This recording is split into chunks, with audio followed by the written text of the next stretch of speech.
Ассаламу алейкум достар. Бүгін адам денсаулығына өте пайдалы жүгері ұнынан блинчиктер жасайтын боламыз. Өте жұқа, дәмді болып шығады, қыздар.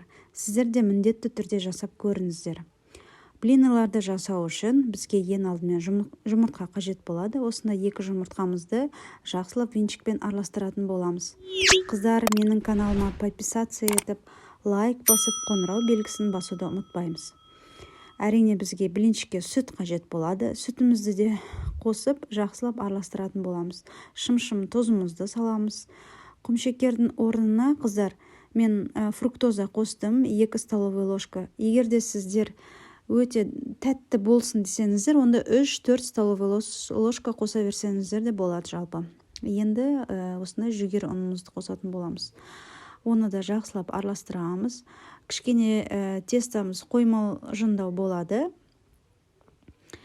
Сондықтан біз осындай қайнап тұрған ыстық суымызды құятын боламыз. Осындай араластырып, қарап тұрамыз. Тестасы қалай шықты деп. Қатты сұйық та емес, қою да емес, сондай теста болу қажет. Енді сұйық майымызды құятын боламыз. Мен оливковое масло қостым. Сіздер кез келген майды қоса берсеңіздер болады. Міне біздің қамырымыз дайын.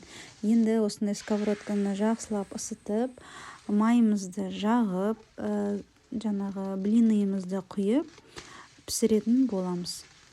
Қыздар, сосын айта кететін жайт, әр табаға салардың алдында тестаны ожаумен жақсылап араластырып тұрамыз. Өйткені қамыр ұн түбінде тұнып қалады. Сондай өте дәмді болып шығады. Қыздар, сіздер де міндетті түрде жасап көріңіздер. Бір істегеннен ақ шығады. Мінекей, біздің өте дәмді блинымыз дайын болды. Видеоның соңына дейін қарағандарыңыз үшін рахмет.